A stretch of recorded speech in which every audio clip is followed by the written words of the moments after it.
Di sini hamba-Mu berdiri, siap untuk menyampaikan isi hati-Mu. Aku mengaku bahwa firman-Mu berkuasa Tuhan. Firman-Mu dapat mengubah hidup kami. Karena firman ini Engkau sendiri Tuhan Yesus. Bapa, berbicaralah bagi kami. Berikan apa yang dunia tidak bisa berikan. Dan kami mau dan siap menerimanya. Dalam nama Tuhan Yesus. Amen. Amen. Wow. Selamat hari Minggu saudara. Wow. Kita 20 tahun ya gak ketemu ya. Silakan duduk. Tadi saya sengaja ke belakang sih. Saya mau ngerasain aja duduk di belakang. Apa ya? Dalam keterbatasan sebagai manusia aja saya kayak emang enak ya kita bisa kumpul. Artinya merasakan kita butuh, ada satu kebutuhan kita bahwa jangan datang karena agama, jangan datang karena kita butuh. Butuh juga dasarnya begini, bukan takut. Mengasihi. Jadi gini, kamu taat Tuhan kalau karena takut nggak bagus banget. Artinya gambar Tuhan rusak sebenarnya. Kalau kita taat Tuhan alasannya takut, iya. Itu pasti, masa sih Tuhan nakut-nakutin kita gitu.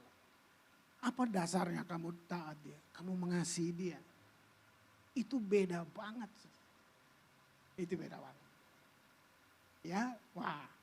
Nah, wah saya lupa tuh terakhir bulan apa, itu pun lewat rekaman kan. Jadi tentu saya rekam dari Ambon, kirim ke sini. Tapi gini.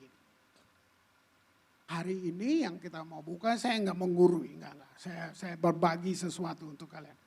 Yang saya mau buka kalian adalah ini dasar yang paling kuat dalam, kan akan banyak pengkhotbah, pengajar juga datang ke sini. Tapi saudara mesti punya dasar pijak supaya kamu nggak dapat dibohongin. Ya, supaya jangan kamu bisa dibohong. Kamu mesti punya satu kebenaran di sini. Kalau nggak nanti kita diombang-ambingkan. Bahkan nubuatan pun mesti diuji. Ya, nubuatan. Jadi nubuatan itu gini. Kalau nubuatan isinya mulai kayak judging, menghakimi, lu mesti tolak. Mau dia ngaku dari langit ketujuh kayak dari sorga di mana, ya. Kenapa? Nah itu dia. Apa dasarnya? Kamu mesti benar dengar firman. Firman bilang gini, nubuatan untuk membangun. Jadi bukan buat menghakimi. Nah, tapi kita takutnya nanti kamu akan terintimidasi, hidupnya condemnation. Emang Tuhan kayak gitu ya? Itu yang Tuhan kamu kenal kayak gitu. Nah ini yang saya kepengen berbagi dengan kalian. Sebenarnya kalau saya ngomong ini saya sedang tempeleng diri saya sendiri. Karena saya hamba Tuhan, saya gembala sidang. Ini tahun ke-30 saya mengembalakan di Ambon. Nah, saya juga ngajar. Kadang-kadang saya pikir, kok lu so tau banget sih Krishna gitu. Kayak gimana? Gini, gereja pakai ketakutan untuk bawa orang taat. Kan? Ya kan? Jadi kita ayatnya kita bilang, tapi kamu lihat spiritnya, kita pakai ketakutan untuk bawa orang taat. Bahwa itu gak benar sama sekali, tapi jemaat pikir itu Tuhan yang gitu tuh. Karena saya bacain ayatnya. Nah kamu bisa lihat gak? Ini yang hari ini yang saya mau bagi buat kalian, yaitu tentang andalkan firman. Terhubung dengan firman, kira-kira gitu. Jadi kalau orang nubuatan, caranya kamu bukan apa ya. Kalau saya nggak percaya nubuatan, saya rugi banget. Rugi dong, karena Alkitab bilang.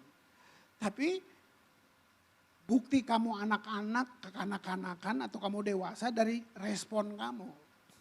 Jadi kalau ada nubuatan, kamu gini, kamu mengujinya. Oh iya ini Tuhan yang saya kenal memang kayak gini. Nah itu keren.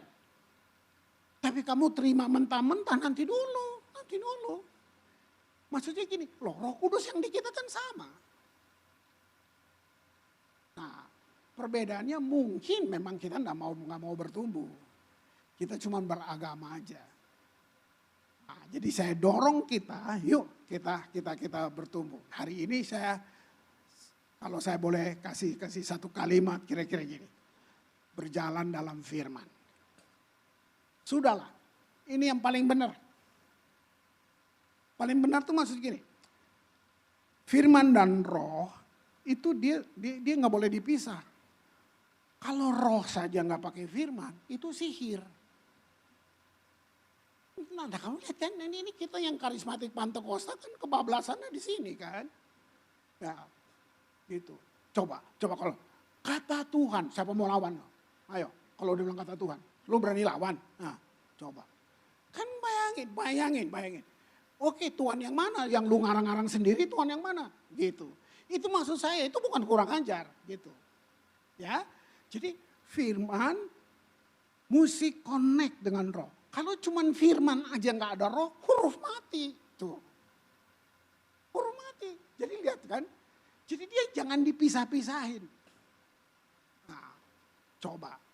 Yang bilang Yesus Tuhan siapa? Firman. Jadi memang mesti pegang firman. Wow. Ya, firman berjalan sinonim dengan kalau bilang berjalan dengan roh. Maka dia bilang, hendaklah kamu dipimpin oleh roh. Roh yang dikonfirmasi, dijelasin oleh firman Tuhan gitu. Ada lagi gini, hendaklah damai sejahtera Allah memerintah. Itu kan firman yang bilang. Prakteknya gimana? Misalnya gini, kalau kamu mau memilih, gue jalanin bisnis gak sama dia? Gue join gak sama dia? Ujinya di mana? Firman apa? Damai sejahtera Allah. Ada damai enggak? Kalau enggak, jangan. Walaupun kelihatannya bagus. Ada peace enggak ya? Saya mau ambil pilihan, mengambil keputusan. Ujinya damai. Saya bilang itu nggak mungkin salah karena yang bilang firman. Kalau gitu firman cacat. Hendaklah damai sejahtera Allah memerintah dalam hidupmu. Jadi dalam banyak hal, kamu mau ambil, kamu mesti pilih. Ada damai enggak? Kamu tahu nggak sayangnya di mana? Kita ngomong Tuhan, banyak banget. Tapi waktu kamu ambil keputusan hari-hari, kamu nggak pakai Tuhan. Kamu pakai kekuatan kamu pakai cara kamu. Udah salah baru kenapa gini ya? Itu dia. Jadi ngapain ngomong Tuhan kalau kamu ambil keputusan kamu nggak pakai dia? Kan berarti kita meragukan dia. Kenapa kita banyak gagal sih? Karena memang kita nggak pakai dia. Tapi kalau di luar kita ngomong Tuhan supaya orang bilang kita baik, kita beragama gitu. Nah ini ya, coba saya bagi hari ini buat saudara. 1 Yohanes 5 ayat ke-7. Sebab ada 3 yang memberi kesaksian di dalam sorga. Nah itu dia. Bapa, Firman dan Roh Kudus. Udah ini nih pegangan kamu banget. Ketiganya adalah satu. Ini. Jadi gini, kita tergoda banget. Bangsa kita nih suka sekali kejar manifestasi. Ada nabi loh di sini. Coba, karunia itu bukan prestasi. It's a gift, pemberian. Bukan. Jadi kalau kamu kejar-kejar itu kamu childish, kamu kekanak-kanakan. Tapi kalau kamu nggak perlu suara nubuatan ya rugi sendiri. Gitu. Nah, jadi di sini posisi kita tuh mesti benar. Jadi itu yang dibilang kamu dewasa. Ya, kamu dewasa. Wah, ada 3 yang memberi kesaksian di dalam sorga. Bukan di mana-mana. Bapa, Firman dan Roh Kudus. Ketiganya satu. Nah, saya selalu suka pakai terjemahan The Passion. Kalau nggak ada nggak apa-apa, tapi ini yang bahasa Indonesia The Passion. Gitu. Kita mempunyai 3 saksi tetap yang memberikan bukti mereka. Nggak mungkin firman membuktikan. Gitu. Satu lagi, 2 Korintus 3:18. Ya. Kita semua mencerminkan 2 Korintus 3:18. Kita semua, nah ini bukan pendeta, ini kita. Gitu. Kita semua, ini bukan janji buat pendeta, ini janji buat kita. Gitu, kita semua. Mencerminkan kemuliaan Tuhan. Kamu percaya gak bahwa kamu mencerminkan kemuliaan Tuhan? 1 jam kemudian kamu bisa ragu. Masa sih? Nah, itu jadi roh-roh masa sih. Itu lo mesti tongking dia tuh. Gitu. Nanti kamu pulang, lihat kondisi, masa sih? Ini janjinya loh. Kita semua. Gini loh, kita ditebus sama. Saya dan saudara, bedanya di mana? Cuma di fungsi, saya nggak lebih hebat. Stop dulu. Puja-puja, stop. Nggak ada superstar di kerajaan Allah. Nggak ada anak emas. Sama Tuhan sayang kamu, sama semua. Sama pendeta paling top di planet mana juga. Nggak ada. Kalau ada perbedaan gitu, waduh saya kayak gimana ya ikut Tuhan yang begitu ya. Saya mesti berusaha lebih baik ya supaya Tuhan sayang saya. Ini yang saya bilang tipuan musuh tuh gitu. Jadi kayak gini, ada satu pengajaran bahaya loh. Pengajaran tuh kalau salah, waduh kayak gini. Ada kayak tongkat pengukur ya. Kita ajarin ayat-ayat memang dikeluarin. Ini kalau kamu nggak memenuhi syarat ini Tuhan tidak berkenan. Kan kesannya benar. Tapi saya tantang kamu sanggup? Gini. Lu bisa gak kudus? Lu baru habis doa lu maki supir lu. Lu bisa kudus? Apa firman bilang? Kamu dikuduskan oleh Kristus. Kamu gak bisa kudus. Kamu bisa benar gitu? Benar standarnya siapa? Alkitabnya bilang apa? Kamu dibenarkan oleh Kristus. Ini. Jadi gini, kalau tadi ya nyanyi-nyanyian kita, coba renungin kalimat. Kita mesti berpindah dari tahu, oh ya tahu. Enggak, itu ngaruh kamu. Mesti berpindah dari tahu menjadi percaya. Lu percaya gak Tuhan? Enggak, Bapak kan hamba Tuhan. Lalu lu hamba siapa? Nah, gue tanya lo. Nah ini yang saya bilang kita ditipu sama si setan ini. Ini. Wow. Kita semua mencerminkan kemuliaan Tuhan dengan muka yang tidak berselubung. Aduh keren banget. Bayangin. Dan karena kemuliaan itu datangnya dari Tuhan, yang adalah roh. Maka kita diubah menjadi lu lebih ragu lagi. Masa sih gue bisa? Coba. Nah nih dengar. Apa tujuan kamu ditebus? Apa tujuan Yesus mati buat kamu? Apa tujuan Yesus korbankan nyawanya buat kamu? Yang kita dengar di gereja kan gini, supaya masuk surga. Tapi itu enggak 100% benar. Kenapa? Surga bukan tujuan. Surga tempat. Ragu-ragu kan? Ini pendeta sesat di depan nih. Saya ulangi. Surga bukan tujuan. Surga tempat. Tujuan saya ke Bandung, ke tempat ini. Bandung tempat, di sini tujuannya. Kalau saya cuma ke Bandung tapi saya pergi ke tempat lain, saya cuma ketemu tempat tapi nggak ketemu tujuan. Bisa tangkap itu? Nah, Yesus mati, sorga itu cuma tempat. Apa tujuannya? Supaya kamu menjadi serupa dengan dia. Itu tujuan. Berarti gini, hanya kekristenan yang percaya pada kesempurnaan. You become like Jesus. Masa sih Pak? Nah itu pilihan lo, gak mau percaya. Yang bilang firman. Kamu menjadi serupa. Wow. Lihat itu. Maka kita diubah menjadi serupa dengan gambarnya. Waduh. Lihat. Kita diubah menjadi serupa dengan gambar. Dalam kemuliaan yang semakin besar.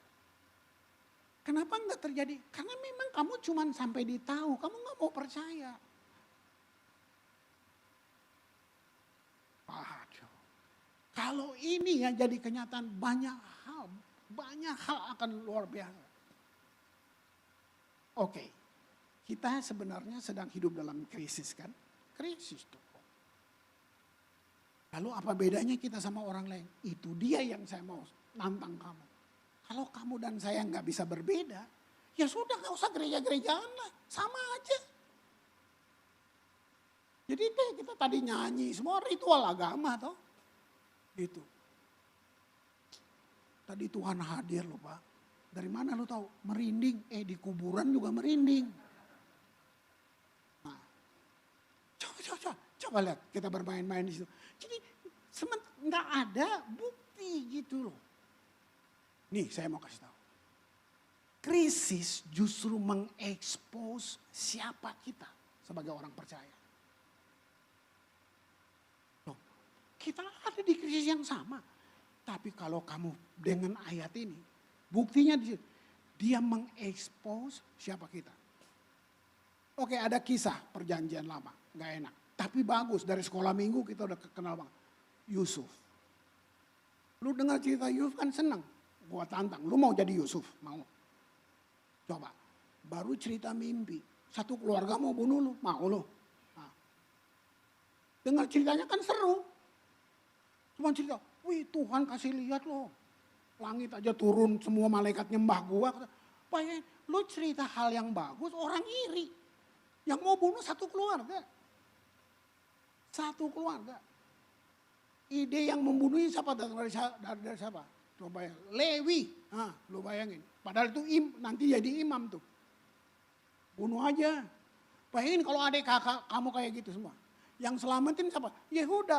Itu juga bukan selamatin. Malah dijual ke Mesir. Mau lo jadi Yusuf? Jadi orang asing di Mesir masuk penjara lagi. Di penjara jadi kepala penjara. Pertanyaan saya gini. Si Yusuf krisis, tapi kok nggak tambah terpuruk ya? Di penjara jadi kepala penjara. Padahal Yesus belum ada zaman itu. Roh Kudus juga nggak ada. Kan di perjanjian lama Roh Kudus nggak ada di dalam manusia. Jadi orang perjanjian lama itu hidup dengan realitas yang di luar. Roh Kudus nggak ada. Apalagi Yesus. Tapi lihat. Tuhan yang dia kenal di dalam rumahnya begitu, yang kasih dia mimpi, yang kasih bisa bikin dia di tengah krisis dia tetap beda. Oke, habis dari penjara keluar itu kan bangsa, kamu bisa sebut bangsa apa tuh? Raja yang gak kenal Tuhan lah. Keluar dari penjara langsung jadi menteri tanpa lemhanas. Itu cerita di mana yang bisa gitu? Krisis mengekspos dia, gila gak? Nah apalagi kita sekarang di perjanjian baru yang Roh Kudus di dalam. Yesusnya di sini. Saya bertobat dari pengajaran saya yang salah itu. Yang dulu-dulu ya, kalau saya mundur 20-30 tahun. Ya suka banget nakut-nakutin orang lah. Coba. Nih, kamu kecil. Lihat, mama papa, oma opa, guru sekolah minggu. Dari kecil nih, inilah pengajaran. Ayo nak, doa ya. Tutup mata, nanti Tuhan marah. Siapa yang bilang? Nah, yang ketawa kayaknya lu korban deh, kecil-kecil. Nah, yang bilang siapa Tuhan marah? Bayangin, itu kan cuma, makanya saya bilang, aduh lu kira pendeta bener? Nanti Tuhan, jadi dari kecil kamu sudah tertanam nih, Tuhan tuh marah loh. Gue gak boleh salah dikit juga. Padahal, coba, siapa tuh? Kalau bukan musuh. Lu kalau saya bilang iblis, lu bayangin siapa? Kelelawar pakai tanduk gitu. Itu Hollywood. Who is Lucifer? Paulus kenalkan siapa Lucifer kepada jemaat di Korintus. Dia bilang ini angel of light. Kalau Lucifer datang kayak gondruwo, lu gak mungkin ikut dia. Ngapain jelek kayak gini? Tuyul, apa tuh? Nyiloro Kidul, apa tuh? Siapa yang mau ikut? Dia mesti mirip-mirip Tuhan. Lu tahu gak? The mighty God angel. Nah, Itu Lucifer. Bahkan dia dari sorga, lu belum pernah ke sorga. Ada sih pendeta yang bolak-balik itu kan ada kan. Coba. Jadi musuh itu dia mirip-mirip Tuhan.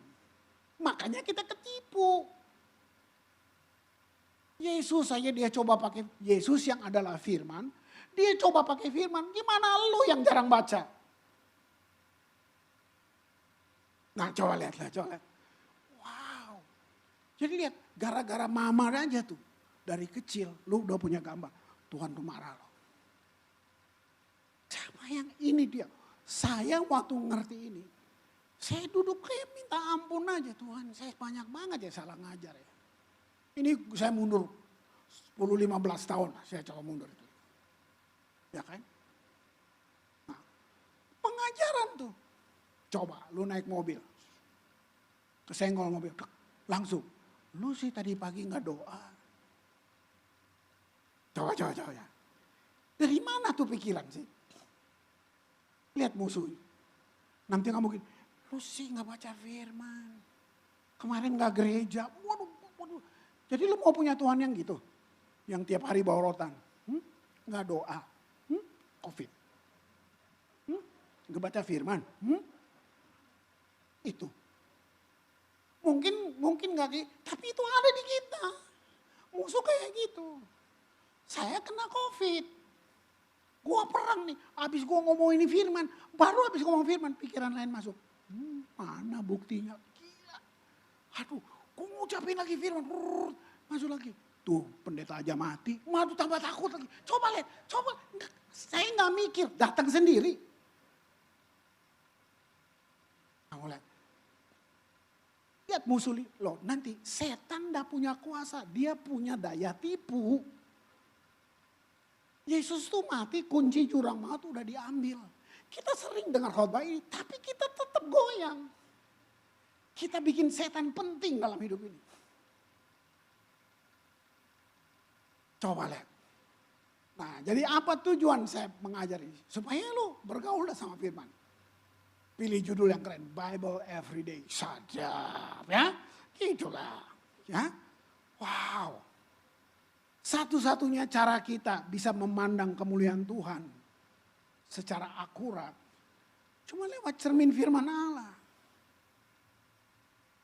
Ya kan? Lu dari mana lu tahu Daud, Musa? Semua karena firman kan. Nah, saya selesaiin dulu. Tadi saya bilang nih, yang di perjanjian lama itu hidupnya semua dengan realitas di luar. Maksudnya Roh Kudusnya di luar. Jangan perjanjian lama enggak ada di dalam. Tapi coba lu lihat Musa, belah laut Kolsum. Elia turunin api. Daud bantai Goliat. Itu apa? Roh Kudusnya di mana? Di luar semuanya. Roh Kudusnya perlu masuk dulu, baru mereka bernubuat. Sementara kita, Yesus yang mati dan bangkit langsung diam di dalam kita. Ayatnya bilang, Christ in you the hope of glory. Kristus di dalamku, pengharapan akan kemuliaan. Tapi gini, kamu gak yakin. Jadi mau dipaksa apa coba? Misalnya nih kita ke sorga ya. Lu kagum kan sama Musa toh? Lu lihat Musa, oh Musa, tolong kasih tahu saya dong. Rasanya kayak apa tuh waktu kamu belah laut Kolsum? Kan keren kan? Dia senyum, Daud lewat, sadap karena lu anak band kan. Om Daud, selfie dulu, sadap. Tolong cerita dong, gimana sih lu petik kecapi sampai roh jahat keluar, sadap. Rasanya kayak apa sih? Tiba-tiba Elia lewat lagi, waduh, semua nabi di sana, lu kagum gitu. Elia ceritain dong, gila tuh api bisa turun dari langit tuh gimana rasanya. Nah, ini kan perjanjian lama. Tahu gak mereka semua lihat kamu. Terus mereka datang, mereka bilang gini. Mungkin saya bercanda, uji aja. Dia akan bilang gini, ceritain sama saya. Gimana rasanya Roh Kudus diam di dalam kamu. Mereka gak punya.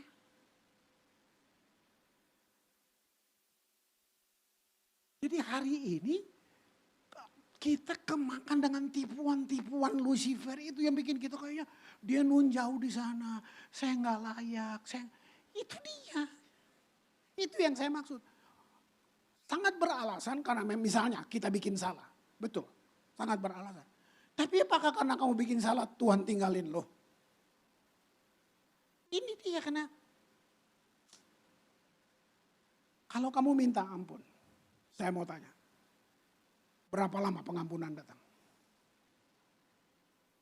Nih, secepat lu tarik napas, pengampunan datang. Cuman Bapak Pendeta yang bilang besok balik lagi ya. Nah ini masalahnya.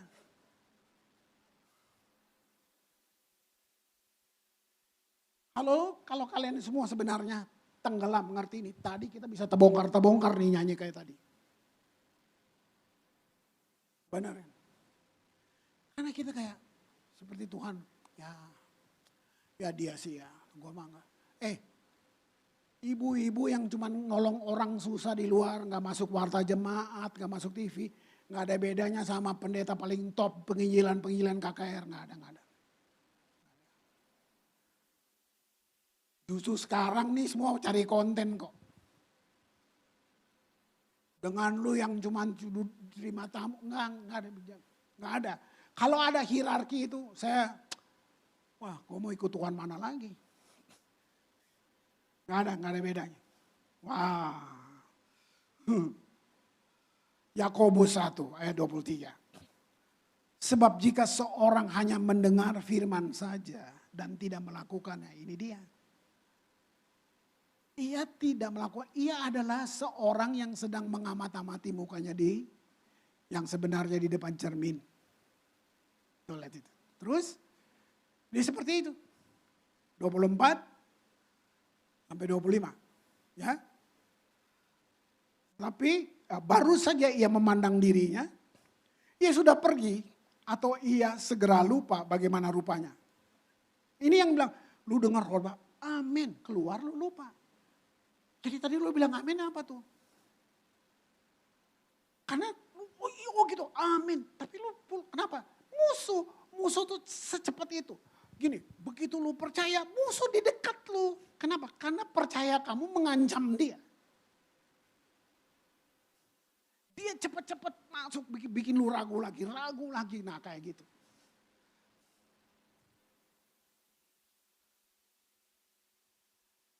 Ini kejadian sungguh baru jadi 2 minggu lalu. Jadi saya punya cleaning service di Ambon. Dia cleaning service 20 tahun lalu. 8 tahun cleaning service. Jadi rasul. Nah saya nggak mau. Nah saya nggak minta. Mereka sendiri yang bilang, Pak Tuhan suruh saya ke pulau ini. Kok aja nggak tahu tuh pulau. Jadi saya nggak main utus-utus orang. Saya uji, saya bilang, kamu jangan sembarangan deh, coba pergi dulu. Nah ini Maluku ini, kalau saya bilang Ambon itu 1.400 pulau. Ada pulau yang kamu bisa lihat dengan mata kamu, itu pulau. Besok pagi lu nggak lihat dia. Bukan pulaunya hilang, ombaknya yang nutup, tinggi banget, 7 meter. Nah, jadi biar gua khotbah di Urapi juga sama air takut gua, nah gitu. Aduh nggak berani. Nah dia mau ke situ. Nah jadi udah nggak jadi cleaning service, tetap dilengkapi kan, ada kelas-kelas, saya lengkapin mereka, sudah mereka diutus. Istrinya nih namanya Martha. Itu kalau panggil Tuhan, kalau doa, panggil Tuhan gini, love you, sadar. Udah asik juga, love you, gak ada duit. Nanti ada aja duit datang. Nah terus saya nonton, Martha, wow. Karena saya gak ajar mereka minta-minta. Kalau kamu yakin Tuhan panggil ke situ, dia jamin. Gue gak mau lihat lu minta-minta. Mereka buktiin. Nah ini gak hujan, gak ada hujan di pulau itu. Gila, ini gila. Dia berdoa, love you. Hujan dong, boom. Turun hujan. Jadi buat kita di Ambon semua udah tahu kalau Martha kalau panggil Tuhan love you. Apa aja, love you. Apa aja, selalu datang. Coba lihat, berarti gini, harusnya itu normal buat semua orang percaya kan. Bukan dia aja yang hebat. Gitu. Yang saya mau cerita lucunya gini, ini baru 2 minggu lalu. Saya pergi tanda tangan prasasti untuk gedung baru di satu pulau lagi, namanya K. Nah di pulau itulah 4 pendeta saya dipotong. Itu peristiwa tahun 2000. Saya udah gak mungkin, saya bilang tutup gereja gak usah buka-buka. Enggak, gua aja gak berani kok suruh-suruh orang sih. Nah ada lagi suami istri ngotot banget mau ke situ. Saya sampai marah, gak usah, saya aja gak mau. Lebih gak masuk lagi, istrinya orang Jawa, yang lakinya orang Ambon. Kita ke sana aja Pak, enggak. Ngotot-ngototan akhirnya saya bilang, coba pergi, jangan kumpul-kumpul orang, berdoa pun gua gak mau. Lu gua gaji buta, lu makan aja makan tidur. Gua mau lihat.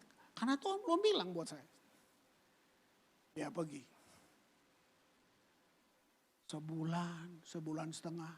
Ada orang gila di jalan. Didoain waras. Gua teriak namanya Anis. Anis lu rasul. Buka gereja sekarang. Sekarang gua udah lihat tandanya. Benar. Nah ini 21 tahun kemudian 2 minggu lalu saya ke sana. Tanda tangan prasasti. Gereja udah berdiri lama. Cuman saya selalu bilang, jangan coba-coba lu minta duit sama siapapun. Saya mau bukti kalau Tuhan, dia mesti jamin lo. Jadi saya tanda tangan prasasti. Nah, sudah nih, habis ibadah, kita duduk di pantai. Pantainya keren banget. Sunset, ini kayak sorga, padahal belum ke sorga sih. Keren banget, Pit. Nah, salah satu staf saya namanya Joji. Kita lagi nikmati gitu makan pisang goreng di pantai tuh.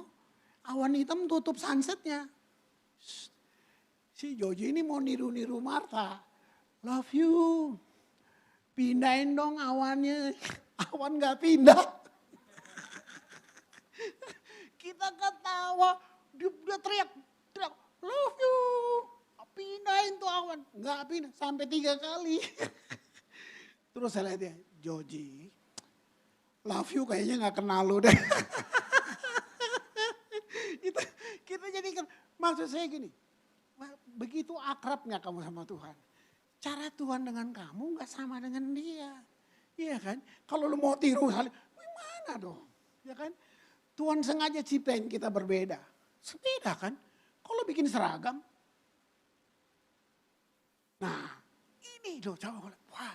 Baru saja memandangnya, dia lupa. Nah ini artinya gini, kamu mesti personal dengan Tuhan. Aduh, ayat 25. Barang siapa meneliti hukum yang sempurna, yaitu hukum yang memerdekakan orang. Dan ia bertekun di dalamnya. Jadi bukan hanya mendengar untuk melupakan. Nah, kan? Gitu. Tapi sungguh-sungguh melakukan, ia akan berbahagia oleh perbuatannya. Weh, wow.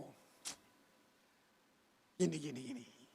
Kalau ini kita ngalamin, gini, mujizat, berkat, itu bonus.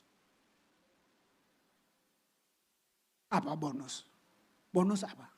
Beli mobil dapat payung. Kok lu kejar payung sih?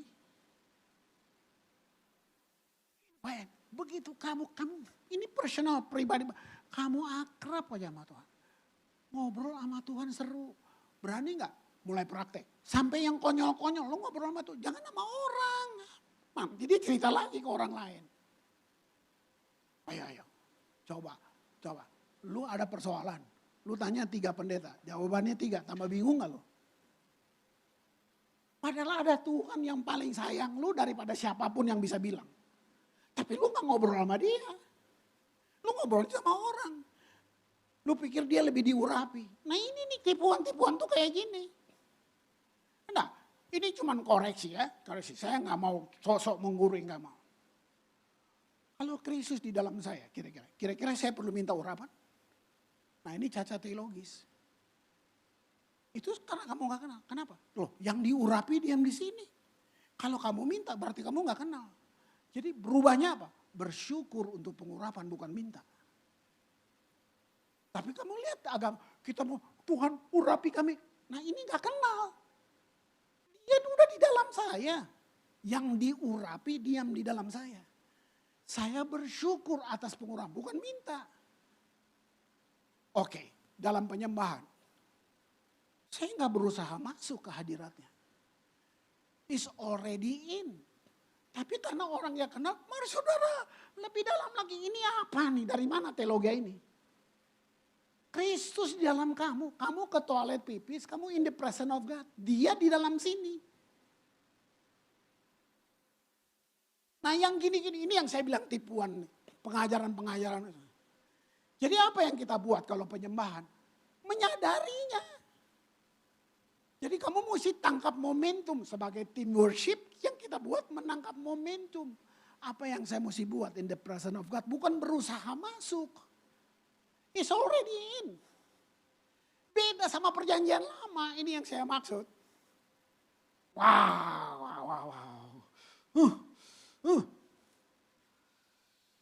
2 Petrus 1 ayat 21. Tidak pernah nubuatan dihasilkan oleh kehendak manusia. Iyalah. Tapi oleh dorongan Roh Kudus, orang-orang yang berbicara atas nama Tuhan. Keren. Nah ini pelan-pelan. Nanti kapan-kapan kita coba pertebal dia ya tentang satu ini. Sampai misalnya kalian pelayanan, itu keren banget. Misalnya worship leader waktu persiapan, kamu bisa gini. Besok gue minta satu nubuatan dong dari lo. Itu dasarnya apa? Kamu mesti kenal giftingnya. So, as a team, kamu kenal gifting teman-temanmu. Oh dia karunia. Nah itu keren. Gue minta satu nubuatan, gue minta satu mazmur. Which itu keren. Jadi persiapannya kayak gitu. Nanti lain kali ya. Kita ini kasih intro aja dulu. Yohanes 16 ayat 13. Apabila ia datang, yaitu roh kebenaran. Jadi bukan dusta, yang dusta setan. Tapi pakai firman juga setan, kayak gitu-gitu tuh. Ya, ia akan memimpin kamu dalam lihat seluruh kebenaran. Wih. Kamu dia nggak bilang ia memimpin pendeta, enggak. Ia memimpin kamu dalam seluruh kebenaran. Sebab ia tidak akan berkata-kata dari dirinya sendiri. Tetapi segala sesuatu yang didengarnya itulah yang dikatakannya. Dan dia akan memberitakan kepadamu hal-hal yang kamu tahu gak ini? Lu bisa dianggap dukun. Sebenarnya kamu jangan mau tertipu. Yang kamu mesti tahu gini, gue lebih dari dukun. Gue lebih dari paranormal. Karena Roh Kudus kasih tahu hal-hal yang akan datang.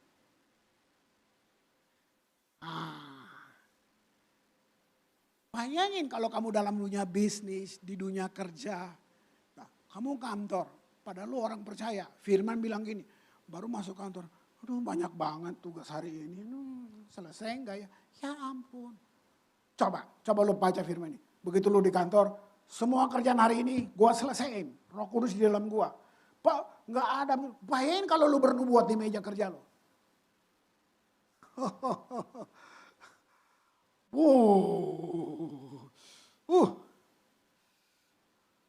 Nah, ini gila. Kolose 3 ayat 1. Kolose 3 ayat 1. Karena itu, Kolose 3, kalau kamu dibangkitkan bersama Kristus, stop dulu.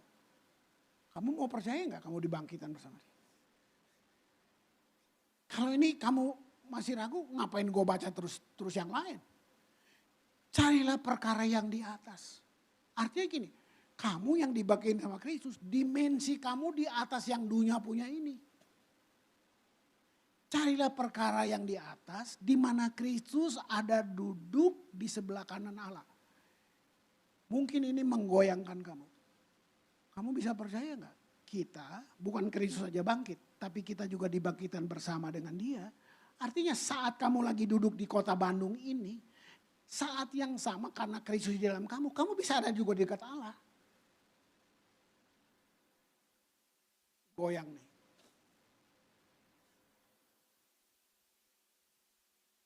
Makanya perkara rohani, kalau kamu cuman ukur pakai kekuatan jiwa, saya jamin lu bakal sesat. Jiwa gak bisa menyentuh roh. Intelek, perasaan, semua, knowledge, semua kamu semua, itu adanya di jiwa. Nah jiwa tuh gini, dia hanya bisa percaya kalau masuk akal. Kalau ada bukti, dia baru percaya. Nah makanya kalau kita ngomong hal-hal perkara di atas, lo kan ragu. Karena jiwa di depan. Bukan berarti jiwa gak penting, tapi Firman bilang jiwa harus tunduk sama roh. Berarti gini, setiap hari kamu jalanin hidup kekristenanmu, remote kontrolnya lu kasih siapa yang ngatur? Roh, spirit, atau jiwa? Di sini saya bilang kita kemakan dan tertipu terus. Iblis bermain terus di sini. Nah, roh atau iman itu di situ. Iman enggak benci atau anti intelektual. Enggak. Cuman iman bukan intelektual. Nah, tangkap baik-baik. Iman enggak anti. Tapi dia bukan intelektual. Apa dong? Dia lebih tinggi. Karena ditulis, iman adalah bukti dari apa yang kamu tidak lihat. Coba. Lihat itu.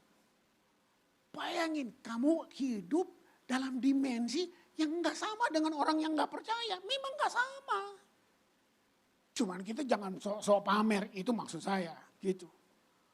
Wow. Lihat, enggak sama memang. Wow. Ya, kebangkitan Kristus di antara orang mati itu kebangkitan kita juga. Oke, saya tutup di sini. Ada dua hal. Alam natural, ini alam natural yang kita lihat hari-hari. Saya sebut ini fakta. Alam natural, saya sebut ini fakta.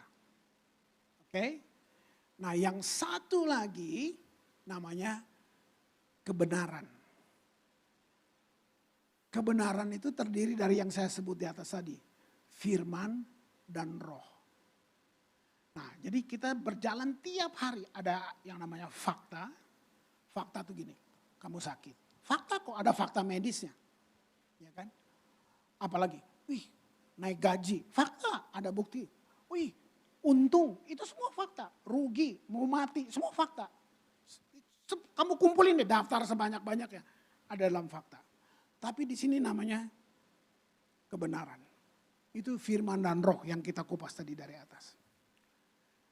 Akan tiba dalam perjalanan hidupmu. Tadi ya kalau saya bilang krisis mengekspos kamu.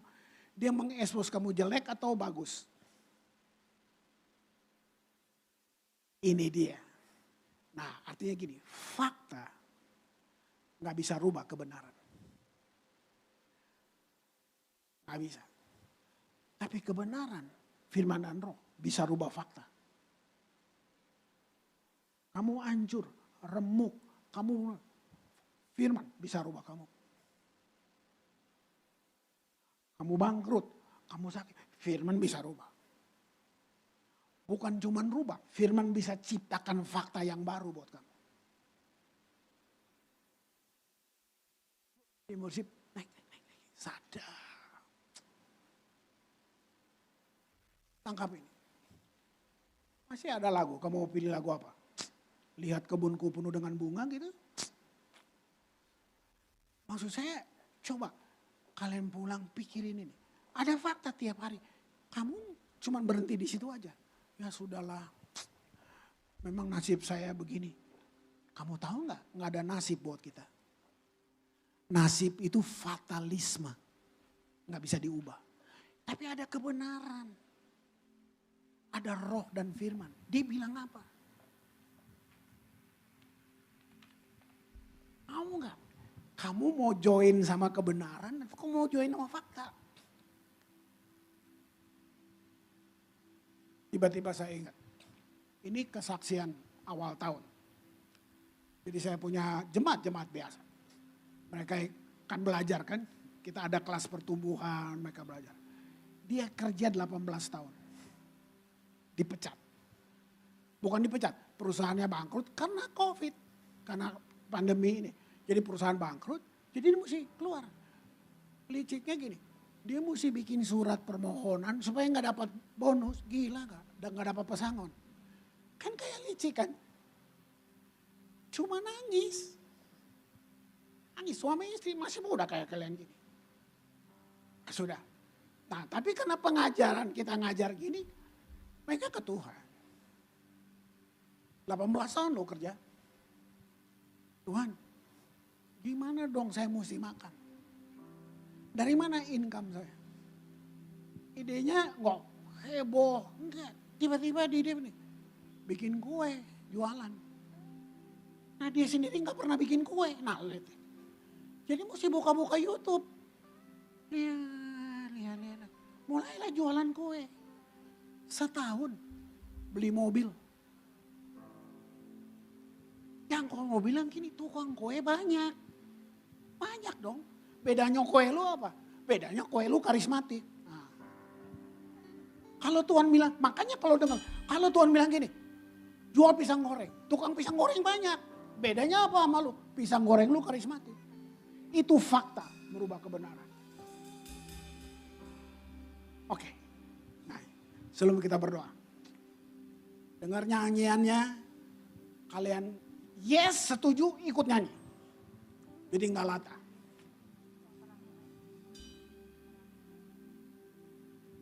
Silakan.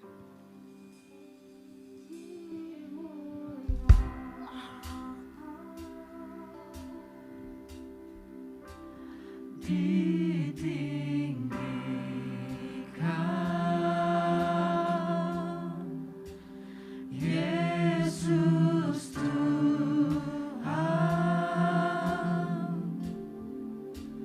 Kau Rajaku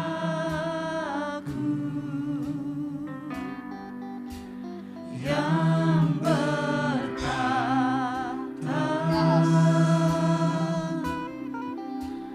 yang berkuasa.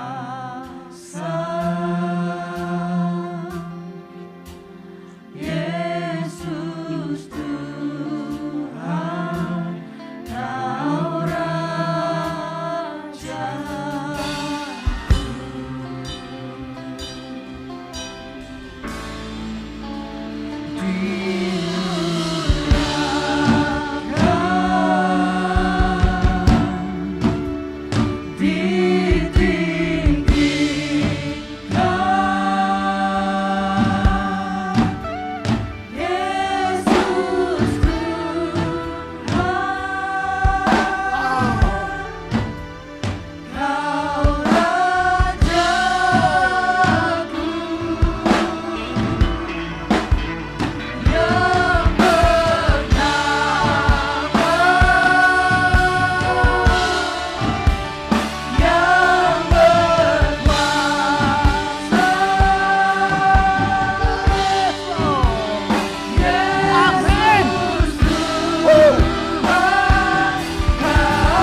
Kamu sadar nggak yang kamu nyanyikan tadi?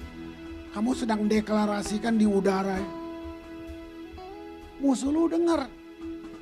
Dia stres sebenarnya. Lalu dia mulai bikin ganggu kamu lagi. Nah, saya sudah melatih. Kalau saya bangun pagi, saya nggak doa basa-basi. Saya bahkan nggak bangun pagi langsung doa. Itu kadang-kadang agamawi. Saya diam aja gitu. Sebab gini, Tuhan tahu gue mau ngomong apa, dia tahu isi hati gue. Nah, saya mesti dapat sesuatu. Jadi hampir tiap pagi, saya selalu ngomongin. Saya terinspirasi Daud. Saya ngomong, Chris, saya ngomong diri saya. Dengar. Jadi saya mesti bangun diri saya. Bukan Tuhan selamat pagi itu. Kadang-kadang agamawi gitu. Saya mulai diam, duduk aja. Chris, dengar. Baru saya ngomong. Saya declare kayak lagu gini. Christ in me, Kristus di dalam kamu. Pengharapan akan kemuliaan. Sudah, saya nggak perlu tambah-tambah lagi. Nanti saya ingat lagi. Firman dan hikmatnya ada di dalam hati dan mulutku. Jadi saya ngomong yang terinspirasi. Dia yang akan kendalikan saya. Sehingga saya bisa jadi berkat. Amin. Udah selesai. Turun ngopi. Artinya saya melatih untuk saya nggak mau basa-basi. Terima kasih Tuhan Yesus. Hamba berhenti bicara. Tapi Tuhan tidak berhenti berbicara buat setiap anak-anakmu di sini. Tuhan, engkau sayang mereka melebihi siapapun yang bisa bilang itu. Di dalam nama Tuhan Yesus. Amin.